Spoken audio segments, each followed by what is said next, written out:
सोचिए, एक मामूली सी ऑटो की सवारी कैसे 20 साल तक चलने वाले एक खौफनाक सिलसिले की वजह बन सकती है।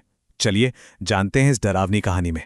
तो कहानी की शुरुआत होती है सर्दियों की एक ऐसी रात से जब कोहरा इतना घना था कि सामने खड़ा इंसान भी जैसे गायब हो जाए। यही रात एक भूत, एक गहरे राज और शांति की उस भारी कीमत की कहानी का मंच तैयार करती है जो किसी को चुकानी पड़ेगी। मिलिए रघु से, एक सीधा साधा ईमानदार ऑटो रिक्शा ड्राइवर।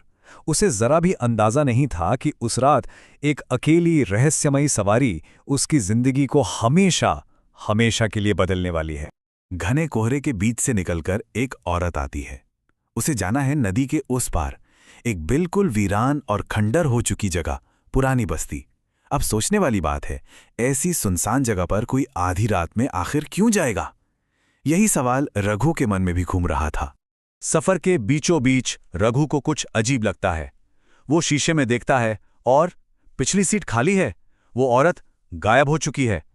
और फिर पलक झपकते ही वो ऑटो के ठीक सामने सड़क के बीचों बीच खड़ी नजर आती है।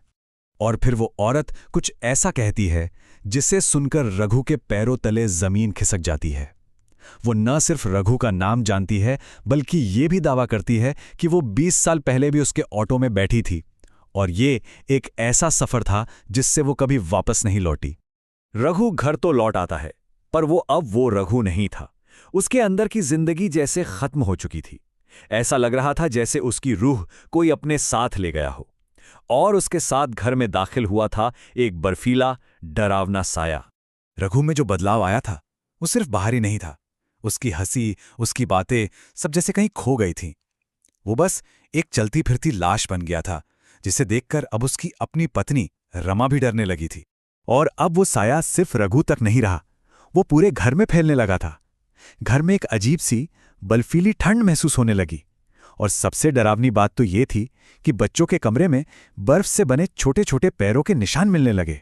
आखिरकार एक दिन रघु अपनी माँ के सामने टूट ही जाता है और वो सच बताता है जो किसी की भी रूह कंपा दे। वो बस इतना कहता है, वो जो सवारी थी माँ, वो कभी उतरी ही नहीं। जब रघु खुद को बचाने की हालत में नहीं था तो उसकी पत्नी रमा फैसला करती है कि वो अपने परिवार को बचाएगी और इसके लिए उसे 20 साल पुराने एक राज की तह तक जाना ही होगा। रमा एक एक करके सुराख जोड़ने लगती है। उसकी ये खोज उसे एक ऐसे दर्दनाक अतीत की तरफ ले जाती है जिसका सबसे अहम हिस्सा उसका अपना पति रघु है। पूरी कहानी आकर एक ही नंबर पर टिक जाती है, 20 साल। 20 साल से दबा हुआ एक गहरा भयानक राज।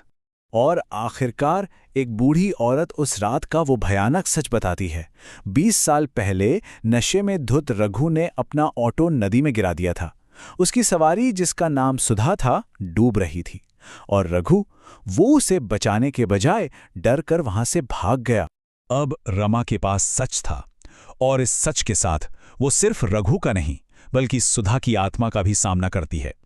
और तब उसे पता चलता है कि ये आत्मा बदला नहीं बल्कि कुछ और ही चाहती है।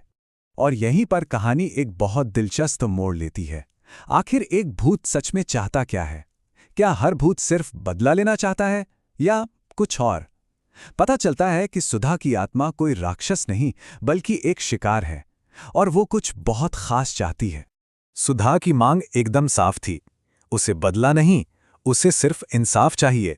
वो बस इतना चाहती है कि रघु अपना गुनाह कबूल कर ले, वो उस सच को मान ले जिसे वो 20 सालों से, दुनिया से और शायद खुद से भी छुपाता आया है।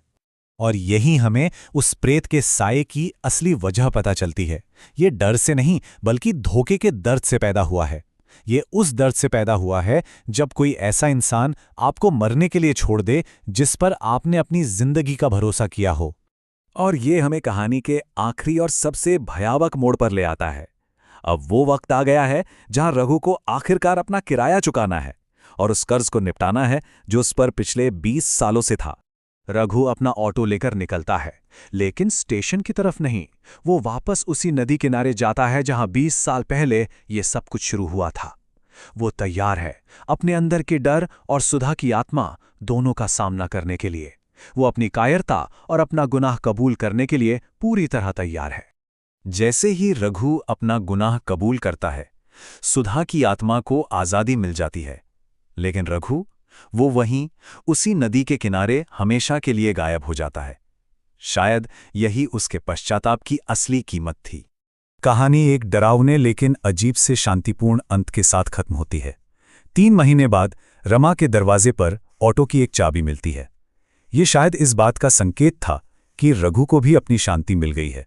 तो ये कहानी हमें एक बहुत गहरे सवाल पर लाकर छोड़ देती है। क्या माफी का मतलब हमेशा आज़ादी होता है, या कभी-कभी कुछ कर्ज चुकाने की कीमत जिंदगी से भी ज्यादा होती है?